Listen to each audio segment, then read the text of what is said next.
Hello everybody, welcome back to my channel.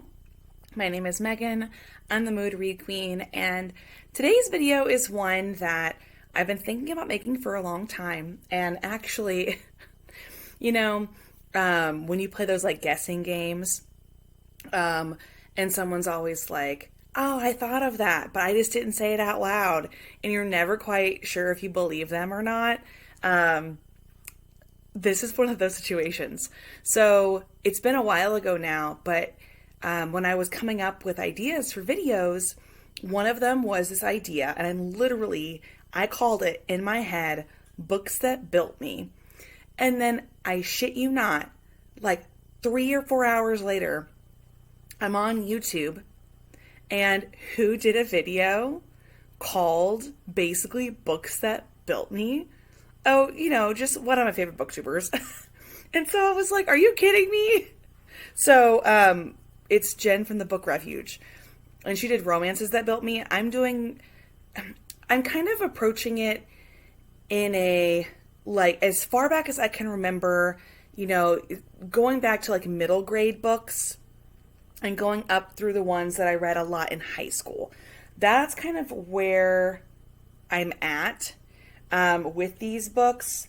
I think I will do like a part 2 of this at some point where I look more at college, post-college reading and how that's changed me as a reader, because though there are elements of my reading that are definitely derived from these books I'm going to talk about today, and I just realized that the book that's falling down over there, I took a book off the shelf. Also, this shirt is from one of my favorite people ever, Angela. She is one of our building subs at the school where I teach, and she got this for me this summer and gave it to me a few days ago, and it says, "Bookmarks are for quitters." And I was like, thank you, I will definitely wear that. But anyway, the books that we're going to look at today, a lot of them are middle grade books, YA books, and then interestingly, Christian fiction, which we will talk about. But anyway, so that's kind of like where we're at. So let's get started. I'm going to try to go in order. There are things I'm definitely going to miss. Like, I know that, and I'll probably, like, in the middle of filming this, be like, oh yeah, I forgot about this book. I try to remember all of them, but it's like some of them are so old to me that I don't even remember the title. Like, I had a couple earlier where I was just trying to remember even the name of an author or like a part of a title so I could Google, because some of them are in my classroom because I moved them in my classroom library when I started teaching, and then I haven't bought new ones for myself or like switched them or whatever. So you guys know, if you've watched any of my videos, I typically read a lot of, I do read quite a bit of fantasy, particularly with like maybe some like romantic elements involved, maybe not fully romance. I read quite a bit of historical romances, or just I guess we could say historical fiction, depending on the genre specifications. I also have been reading a lot of realistic fiction recently, and you kind of you'll see the development of those 3 genres when we're talking. So the very first book, where is it at, that I remember reading as like a young person, we're starting about 5th grade here, so this is a while ago, guys, and that is Ella Enchanted. This is actually like my original copy. And in fact, it says the Scholastic edition is for distribution through the school market. And so it doesn't even have an ISBN. This is from back in the day when I used to tape the spines and the corners of my books, because I didn't know that there was a different way to go about doing that. Yeah, this book's old. I'm 31, and in 5th grade, it was 2002, I think, because I was in 4th grade when 9/11 happened. I will never forget that, obviously. So that's how I always remember how old I was. So I was in 4th grade, and 9/11 was 2001, so I would have been 10. So we're talking about 11 years old. So 20 years ago, I read this book for the first time, and I have read this book countless times since. It was foundational for me. I mean, maybe even more than any book I'm going to talk about today. And I'm not even sure how far we'll get in these, but it was so incredibly foundational for me as a reader and as a person that so much of me, you can tell, came straight out of this book. So this book is by, I always say Gail, Carson, Levine, but it might be Levine, but Levine sounds better to me, so I say Levine. Yeah, that's a theme. Sometimes things sound better to me and I mispronounce them. But this book actually won the Newbery Honor Award in like 1998 or something. I mean, this was published in 97. So literally like Harry Potter times. I never read Harry Potter. That's a whole other thing. So if you're expecting Harry Potter to show up on this foundational list, it's not going to. I never read it. And that's for a lot of other reasons too. But this book, some people might be aware of the story of Ella Enchanted from the 2004. Now, it's so crazy. That came out 18 years ago. The 2004 film with Anne Hathaway. That, I have a very complicated relationship with that film because I loved this book so much. And that film butchered it. And I know we all have books that have done that, or movies that have done that to our favorite books. But that was my first experience with that. And so I've always struggled to really enjoy that movie because it's not a bad movie, but it is so far removed from the story and this book that I struggle to even watch it because it's just so embedded within my soul. This book is about Ella. Ella, I think, is like 15 or 16. I can't remember how old she is. This book does cover many years in her life. You meet her when she is like 11, 12. Her mother is very sick and ultimately dies. It is a Cinderella retelling. Ella was cursed at birth, or maybe some people may not call it a curse, maybe a gift, but it is a curse, and that is she has to be obedient. And she has spent her entire life trying not to be. And she meets this prince named Charmant, and he goes by Char. I always call him Char. And you know that they're going to be together, but it may take a while for them to figure that out. They write to one another when she goes to finishing school, and when she returns home. He is traveling, doing his princely duties. He is also a soldier, and she realizes that she has feelings for him, and she has to decide what she's willing to sacrifice, because he wants to be with her, and she wants to be with him, but he doesn't know about the curse, and she does not want to put his life in danger. And this book, I'm telling you, it is engraved upon my soul. I mean, if we're trying to like look at how this has affected me today, fairy tale retellings come up constantly in my life, especially Beauty and the Beast, but a lot of other ones as well. I love the pining thing. Like, oh my God, give me a hero who is pining for the other love interest, whoever it is. And maybe even more overtly showing affection, whereas the other person might be more withdrawn. Oh my God. And then like figuring out what you're going to sacrifice to protect someone that you love. So this book, I still read this like every couple years, and it is always good, and it never feels dumbed down, and it never feels simplistic, and it takes me right back to when I was in 5th grade reading this, and Mrs. Henderson's 5th grade classroom, and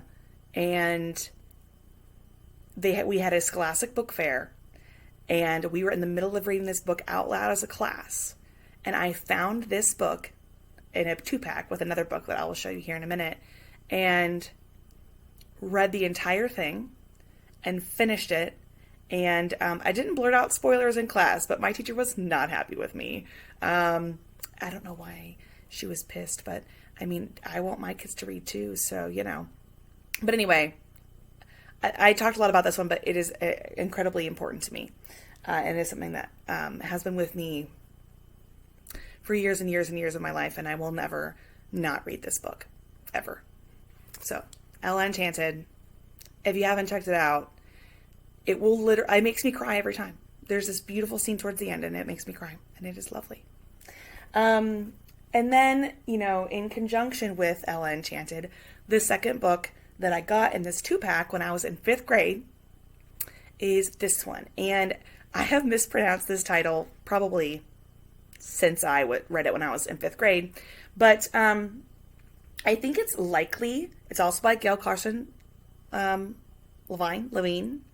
And I used to pronounce it The Two Princesses of Vermeer. However, if you look, it's not B-R-A, it's Vermeer or Vermeer, but I say Vermeer because I read it when I was in 5th grade, and it's really hard to retrain my brain to say certain things. And this, again, doesn't have an ISBN because it's so old, and it has also been read within an inch of its life, and it is a beautiful book. This book is about Meryl and Addie. They are princesses. This is Meryl. This is Addie. The covers aren't great on these, but I think new ones aren't great either, so it's whatever. And Addie is the younger sister, I believe. She's typically she's afraid of a lot of things. These are fantasy books, which hopefully you can tell at this point. And Meryl is her older sister. She's the one who wants to be a warrior princess, and she wants to go defeat this sickness called the Gray Death, which kills people every year. The mother died of the Gray Death. And when Meryl, as a young woman, comes down with the Gray Death, Addie decides she has to be the one to try to save her. And her father has this wizard, and I know his name is Reese, okay? But again, 5th grade Megan saw the name spelled R-H-Y-S and went Rise, and it is very hard for me to say Reese in my head when I read this book, because I still reread this book as well. And he helps Addie go on this journey. He does not go with her all the time. He can't. And it's just fascinating. There's some excellent world building. Addie's obsessed with this ancient hero who, and his name is, see, the thing is, I should remember this because Dralt. And Dralt is sort of like this ancient hero who has lived on through stories and had this epic love story, and both Addie and Meryl obsess over him. And there's all these wonderful poems, like ancient poems, that are in this book. Clearly not, I mean, they're fiction. But it comes across as this book that has this storied history, and it does take place, I believe, in the same general world as Ella Enchanted. I'm not quite 100% sure on that, but it's a wonderful book. And again, princesses, wizards, heroes who are mythological, legends. There's battles in here, quests, and you can definitely see my love of fantasy in this as well. So these two really, out of all the ones I'm going to talk about here, set me up in a lot of ways for books I would love later on. I took a break from fantasy in middle school, so I read these. I did continue to read some fantasy, but I fell in love with other books in middle school and in my high school career. And those books, let me find them here, because you guys will think this is absolutely hilarious. Okay, so I wish I could remember the moment this happened, but I was in 6th grade probably, or 7th grade. And I was a reader, but I don't think I really I loved storytelling and reading, but the first books I actually have memory of are reading Ella Enchanted and the Two Princesses of Vermeer, or Bomari, or whatever we're calling it. But when I was in middle school, I started receiving books in the mail, and it was like 3 or 4 books a month, and it was through, are you ready? Okay. So it was through the Love-inspired publishing, and it was Steeple Hill. So Steeple Hill, Love-inspired, are basically Christian, like, Harlequin romances. And in fact, I think it's specifically like the Harlequin like publishing, but it's their like Christian branch or something very similar. And so there are these little books, these little mass market paperbacks. This was one of my absolute favorite books. I gave this book away to, I can't tell you how many people. I would just go to the used bookstore and pick it up for like $2, and I would just have an extra copy on me for like literally middle and high school. Crazy. I was a weird kid. And I would give this away and everyone loved it. But it's called A Family Forever by Brenda Coulter. I loved this book. I picked up a couple other ones that I also really loved dearly. But I remember this one the best. Oh my God, I loved it. And this kind of gives you an idea of like where my love of like realistic fiction came from. I think it's fascinating that some of the books I'm going to talk about on here are Christian books. I am not a religious person. We're not going to like really break that down here. It is something that I struggled with later in my teens and early 20s. And by the time I was like 21, 22, 23, having like really serious doubts about people in my life, at least, who professed to be Christian and were maybe the least Christian people I'd ever met. And so I very firmly believe that you can be a helpful, inspiring, kind, supportive human being and not believe in a higher power. And I would like to think that, you know, people in my life would agree that I strive to be that person. And I think it's more powerful to me to say I'm doing it because it's what I want to do and not because, you know, some higher power is telling me that that's how I'm supposed to live my life. I'm living my life this way because I believe it's the right thing to do and because I want to. And I think it's important to love people. And I just started tearing up a little bit. So anyway, but a lot of these books that I read weren't preachy because I got weird about preachy. If you went on too long about Jesus, I was like, okay, what are we doing? But this book is about Shelby Franklin, and her fiance is killed and she's like pregnant. And of course, ooh, God, you know, like all these things to think about. If you're pregnant and you are someone who is Christian and who also believes that premarital sex is a no-no. But Tucker, his brother is the one who died, and he promises that he's going to take care of her. And they have a marriage of convenience. And there's a lot of marriage of conveniences in my repertoire from when I was a teen, and I loved this book. And I loved it also because they're not enemies to lovers, but they have to overcome their grief to be able to see each other fully, and even to realize that maybe the relationship that she was in maybe wasn't that the right one. And anyway, I loved this book. I loved it. And I haven't reread it in a long time. I haven't read any of my like Christian books in a very long time. And I used to read them over summer breaks and things like that. Especially like after I graduated high school, I would go back to some of them. I'm afraid to do so now because, you know, just the same way, like there was a lot of music I listened to when I was growing up. I think I'm pretty good with recognizing music and songs and things like that, but I didn't always used to be so. And we listened to a lot of like Christian music when I was a kid. And no one pushed these books on me. I mean, I'm pretty sure we just came in the mail and I decided I wanted them. But where am I going with this? There are a lot of songs and music that I also love from this time period in my life that I also can't listen to anymore because I don't believe that.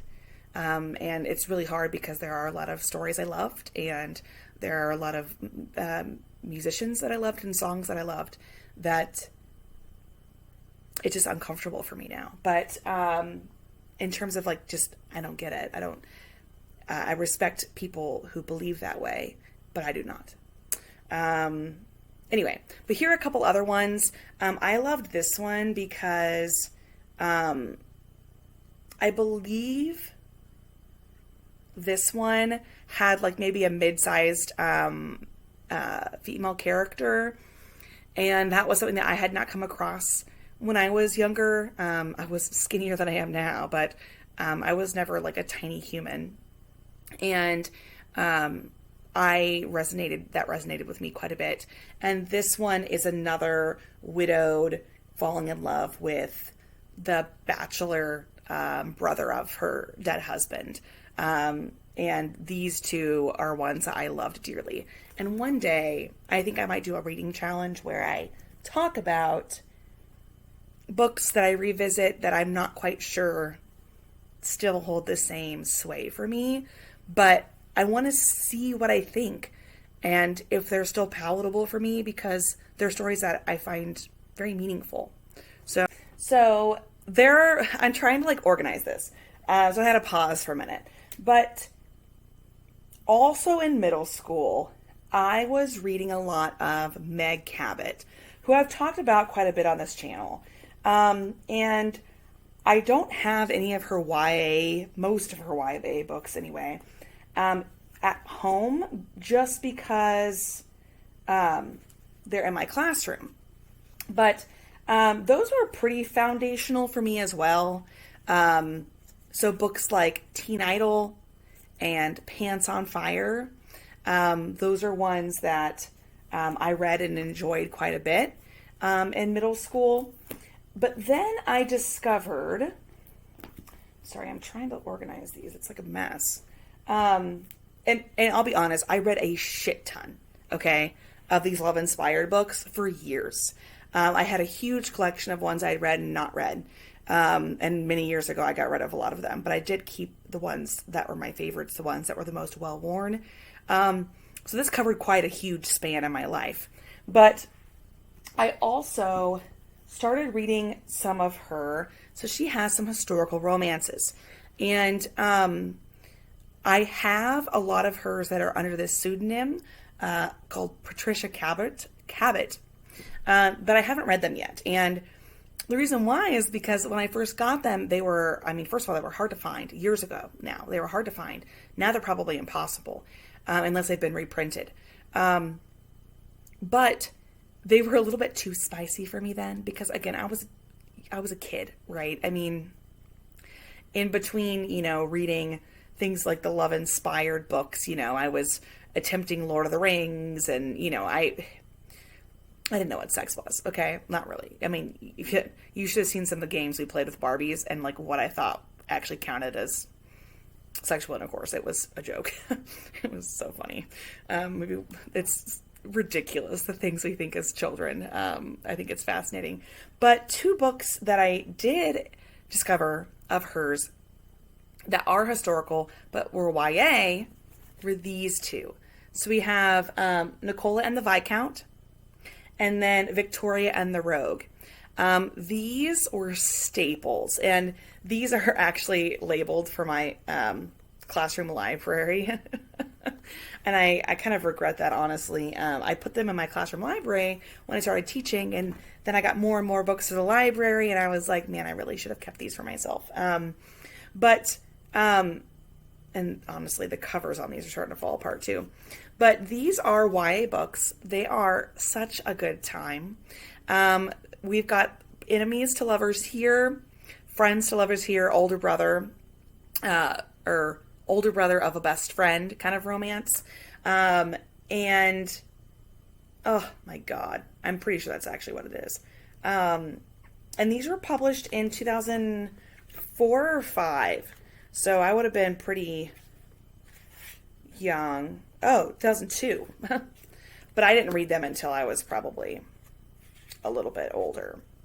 And these are clean. I mean, they're historical romances, but they're YA. So there's not a whole lot going on there, sexually speaking. But I'm losing it.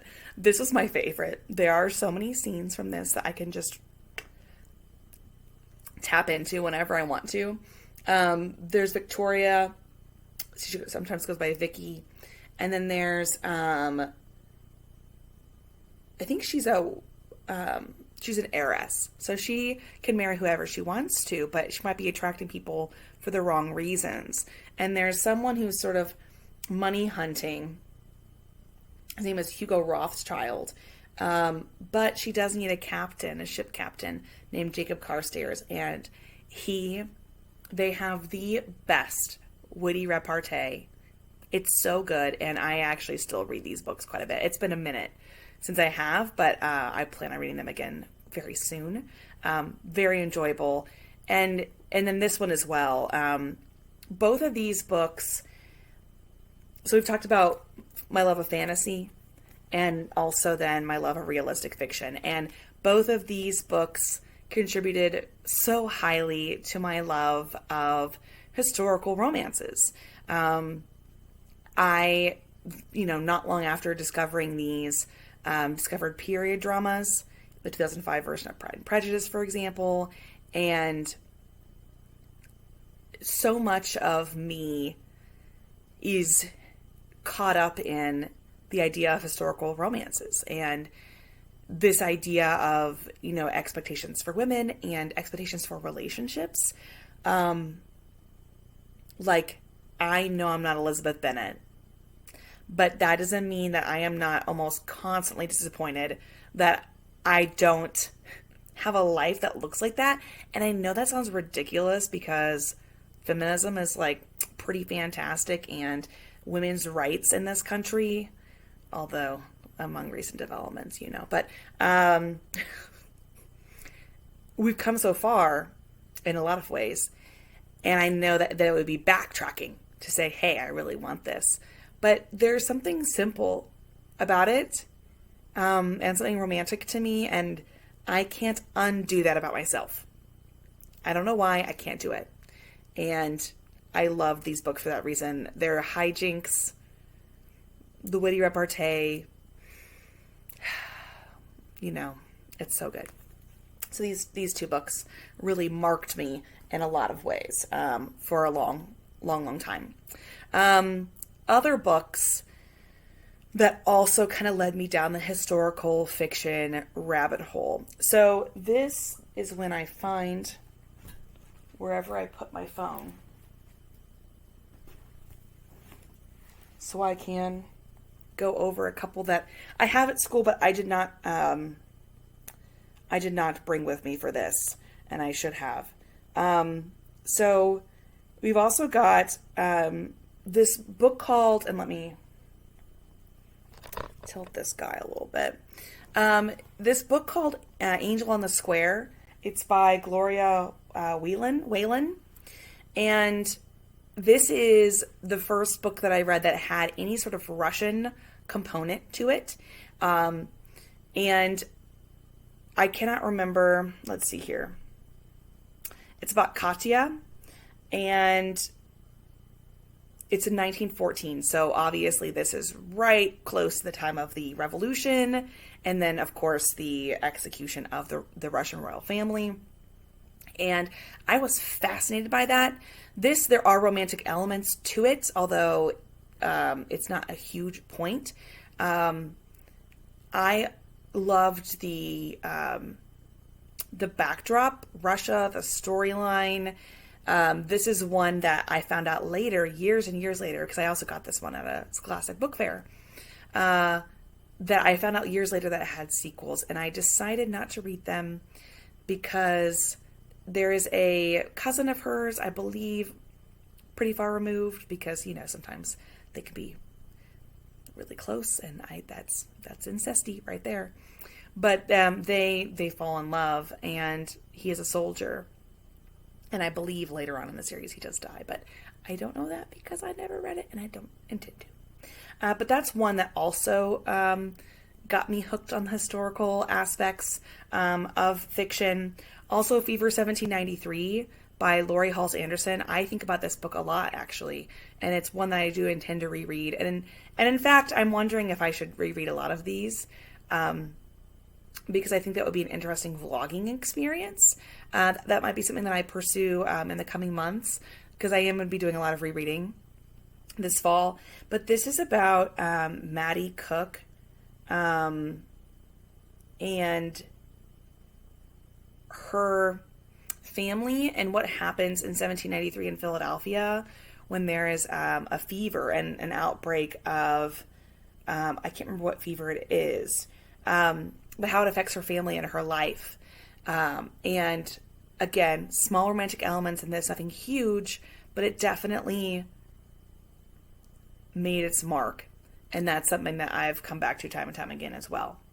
And then another historical fiction that I read also around the same time, maybe a little bit later. I read a lot of books by Anne Rinaldi, and one in particular called Time Enough for Drums, which is about a girl named Jenn, and she is left in Trenton, New Jersey, in in the Revolutionary War. And I think a servant of theirs, or maybe her tutor, is revealed to be supporting the opposite side. Or maybe he's a spy of some kind, I can't remember. And it's fascinating. And I also loved that one. And again, I need to reread it. But those are just some of the kind of younger historical romances that I read. And that's kind of like tier 1. So those books were all books that I read around the same time in my life. Maybe like we're talking late elementary and middle school, maybe early high school. But those are ones that I would say affected me quite a bit. So now we're going to kind of like up it into later high school and maybe right after graduation. And that's kind of like part 2. And then, like I said, we will kind of track, I'll do another video maybe in a few months that's more about, because there are a lot of kinds of books I haven't talked about. Of course, you guys know I say all the time, if it's gay, I'm going to read it. Well, there aren't really any gay books here. And you're probably wondering where those came in. And I will have to track those myself, honestly, because I don't remember when they came in either, but they definitely came in like after college. I don't think they were really making an appearance in my life too much before then, sadly. But also, if you're thinking about the, mid to late 2000s and up to 2010 is when I graduated high school, there really wasn't a huge amount out there at that time. And it's not something I gave a lot of thought to. Of course, now I give a lot of thought to it, maybe too much thought, but back then I didn't give any. So then, in continuing my love of, so in terms of fantasy, I did read some fantasy in high school. I read Twilight. Oh, we all did. I read Aragon, at least the first 2 books, and that inheritance cycle, or whatever the hell it's called. There were a few like vampire, werewolf books out there. What's the one about like blood and chocolate? That one. If I figured it out, I'll put it right here. I read that one, thought it was fascinating. And in fact, I read a lot of more like I would consider to be supernatural paranormal books around that time than actual like what I consider to be fantasy books. So fantasy kind of took a back seat for me for a while. And honestly, didn't really pop back up in my life again until I ran into a book that I found, I believe, at a book sale, and that is Beauty by Robin McKinley. I've talked about this book before in my Give a Girl a Library series, but this is a book that really, again, reignited, because it's also historical fiction almost, it feels like it, but it reignited my love of fantasy, and that's something that hasn't gone away. And in fact, I read more fantasy now than perhaps any other genre, just depending on how I'm feeling. But this book I won't spend a ton of time on. It is a Beauty and the Beast retelling. It came out in 1976, 77. It's by Robin McKinley. It is an incredible book. I read several of her books around this time period as well. And it is incredibly interesting in terms of the storytelling and her writing style, and I loved it dearly. I also read a lot of Gail, Carson, Levine, whatever. She had more books coming out when I was in high school, and I did read those as well. So there's kind of a theme there. To continue with historical romances, one of my absolute favorites that I discovered at a book sale was To Catch a Pirate. And I did not know this at the time. It's by Jade Parker. I did not know this until like 2-3 months ago. Jade Parker is the YA pen name of Lorraine Heath. And if you don't know who Lorraine Heath is, I have not read any of her adult historical romances, but she is incredibly famous for those. And that's crazy to me. But this is about a girl who, I believe her father, does her father die? I can't remember. But she basically was in a bad situation regarding pirates. She decides to get her revenge. She becomes a pirate herself. And ends up meeting someone. And it is just a wonderful book. And it ignited my love of pirates. So now we have some crossover, okay? So then, because my love of pirates was ignited like a crazy person, I was also still reading Christian books at this time, but I was getting a little more advanced, okay? So I read a lot of Mary Lou Tyndall. This book is called The Redemption. This is a trilogy. Again, they're Christian books. I don't think Jesus appears a lot in them, but I mean more than a book that's not Christian. And there are definitely things that happen in these books, but not anything too crazy because, again, Christian. But not to say that you can't be Christian and do whatever the hell you want to, but typically in Christian books, it's because we're not having the sex, and we're probably not cursing. But this whole series, and she wrote several other pirate books. So I was indulging my love of pirates, Pirates of the Caribbean, of course, and I was also still reading Christian books.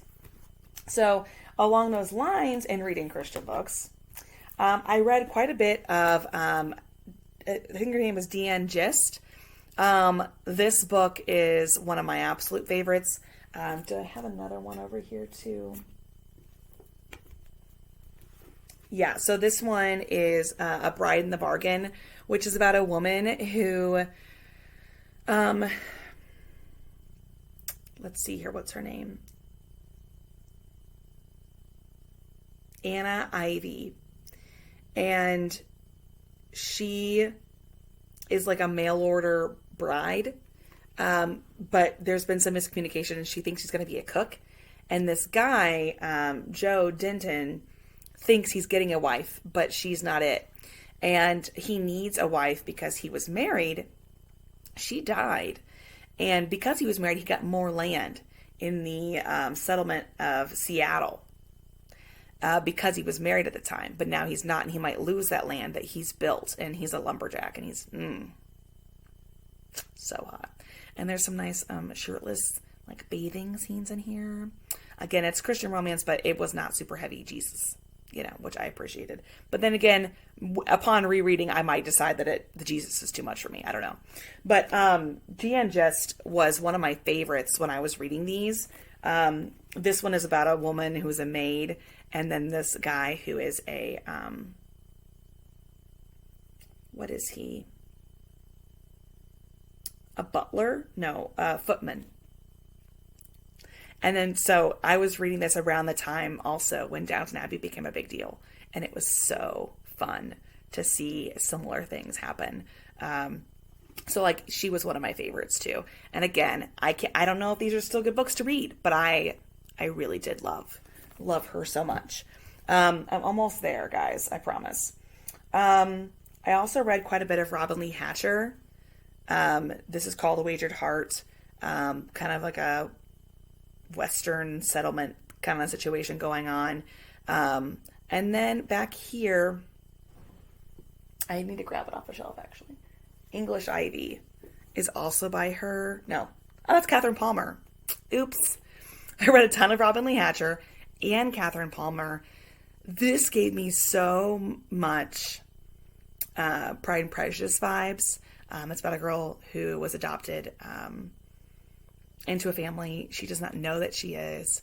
And she meets a guy who he just sets her on fire.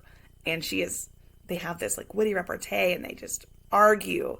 And I loved it. And there's, I don't even know. Colin Richmond is back from India.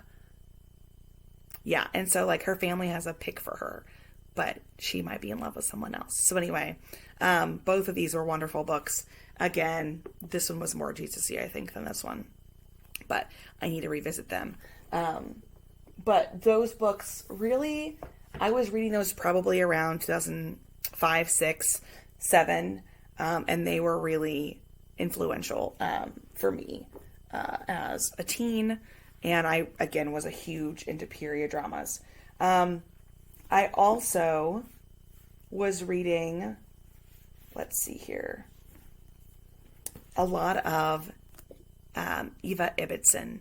If you have not read Eva Ibbotson, I think she would be categorized as new adult today. These are YA books, but she has several of them. There's been different covers over the years. A Company of Swans and A Countess Below Stairs are two of my absolute favorites. I do reread these. These are not Christian books. There is a little bit of a spice in this one. Not really any in this one, but that doesn't matter because when you're in historical, I don't need as much, you know? And honestly, I don't need a lot anyway. Good God, give me a forehead press. Maybe they held hands. Ooh, you know, I don't need a lot. If I want more, I can find it. But these are both incredibly beautiful, beautiful books. This is about a girl, Russian countess, flees Russia when the revolution occurs. This takes place around 1918 or something. And she ends up becoming a maid.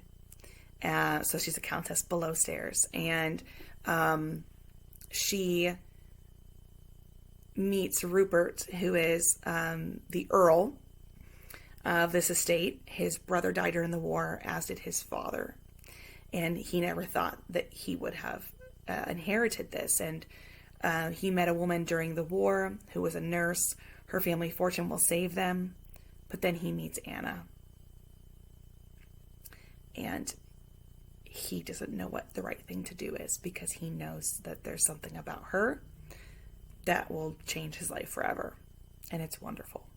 And then this one is about Harriet. It's 1912.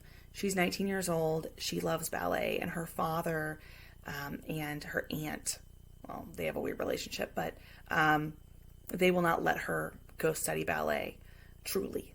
She does study it, but not in an intensive way necessarily. But she has incredible talent, and she ends up running away with a company that is going to South America. And she ends up meeting someone there that strangely has ties to where she came from in her past. And both this book and Countess Below Stairs are my two favorite Eva Ibbotson books. All her books are wonderful, beautiful writing, beautiful world building. The narration is just fascinating. You get a pop in people's heads. It gets omniscient from time to time, which is a little bit of a weird shift, but they're just wonderful, wonderful books. And then a few more books that really, I think these kind of wind out the rest of my books that built me, at least for this time in my life. I continued reading Meg Cabot. This was my favorite. Size 12 is not fat. Again, we didn't have great representation then. It is so much better today. And I think some people would argue that this representation itself is mid-size representation. But at the time, it was the only representation I had, really. And I loved it. And it was fun. And it's about a girl who was a pop star who now works at a dorm and starts solving mysteries, murders that happen on campus. And she lives with the older brother of her former fiance. Her former fiance is sort of like a Justin Timberlake type character. And his older brother is a private investigator. His name is Cooper. He has dark hair and blue eyes. And I loved him. And I still do. And I haven't read this in quite a while. But I read quite a few of her contemporary romances. I was still reading Christian books at the time too, but I was reading them less and less, and was reading more of the historical ones, like those by Deanne Gist and Catherine Palmer, writers like that. I also, since I was reading Meg Cabot, discovered this, Rants of My Heart, which is one of my all-time favorite books. I don't know if it's actually that good, but I don't care because I've read it so many times and it lives rent-free in my head. Entire portions of this book are memorized for me. I love this book so much. It's technically written by Princess of Genovia, Mia Thermopolis. Yeah, because it's tied to her Princess Diaries books. But it's just your run-of-the-mill historical romance. It's, right, it takes place in like 1100 something. No, 1291. It's a bit of a chunky book for historical romance, but it is enemies to lovers, mistaken identity. It's wonderful, and it is... I don't even know where to start with it, honestly. There are some aspects of it that are probably problematic today. I can recognize that now, but I still reread it because I don't care, because I loved it so much when I was a kid. And when I say I was 17 years old when I read this for the first time, this was also the dirtiest a book ever got for me at that time. And I was like, oh God, that makes me uncomfortable. They mentioned his penis. And now I'm like, that's it? That's it? No, I'm kidding. But yeah, this book has seen better days too. And this is another one of those books where I've passed it around. I've bought multiple copies of it and given them away. And it's a great book. Very funny, very heartfelt. The romance happens so quickly and yet is entirely believable, which I always love when books do that. And then, the last one is also a scholastic book. It's hard to see, but this is called Song of the Sparrow. Actually, there's one more book after this. Sorry. Song of the Sparrow. And this one is a story of the Lady of the Lake. The Lady of Shalott. It is a verse novel, which, if you don't know, a verse novel is written in verse or poetic format. And King Arthur shows up in here. I fell in love with King Arthur when I was a kid. The 2004 film with Clive Owen came out, and I was immediately obsessed. Or 2005. But anything with Robin Hood and King Arthur, I read voraciously, and it's something that I've never been able to let go of. I love those stories, and I will watch any new movie that comes out with them, because there's just something about that same thing with fairy tale retellings that just hooked me. But this is about Elaine. She's the Lady of Shalott. Her brothers and her father are in Arthur's army. Arthur is serving his uncle, who is the general at the time, I think. And you have Guinevere, who shows up. She's, betrothed to Arthur. Lancelot is very jealous. You have Elaine, who thinks she's in love with Lancelot. She's very young. He is not in love with her. He sees her as a child. And it's such a good book, and I read it all the time. I love it. And then the last book is also one about legends, and it's called Maid Marion. And I read this book so many times when I was younger. And it's by Elsa Watson, and I haven't read anything else by this author, but I loved it because it's about Marion, who was married at a very young age to this man who recently died, and so she's a widow, but she's never really been married. She's never been a wife. And she ends up meeting Robin Hood, and taking up with him and his merry band, and there is more to the story than that, but it is just an interesting take because it's through Marion's eyes instead of Robin Hood. And so, yeah, it's interesting. It's interesting. And it was just one of those books that, again, I've gone back to a lot. There's some romance in there. She and Robin are going to get married. You'll see. And it's lovely. So that was a very long video. I'm not even sure how long it was because I accidentally stopped it and then started it again. So, but I what I think is interesting is, in doing videos like this, and I wanted to do it again for about a month or so. And doing videos like this, I think it's interesting to see where we come from as readers. I read so much more fantasy today than I ever, used to. But at its core, so much of what I loved about those books that I just talked about, I can see in fantasy. And I can also see the correlation between the romantic, contemporary romance books that I read and the ones that I used to read, even if they were Christian books, and also the historical romance and historical fiction books that I used to read. I also think it's interesting what we reread and what we choose not to, because we want to, I know I want to save those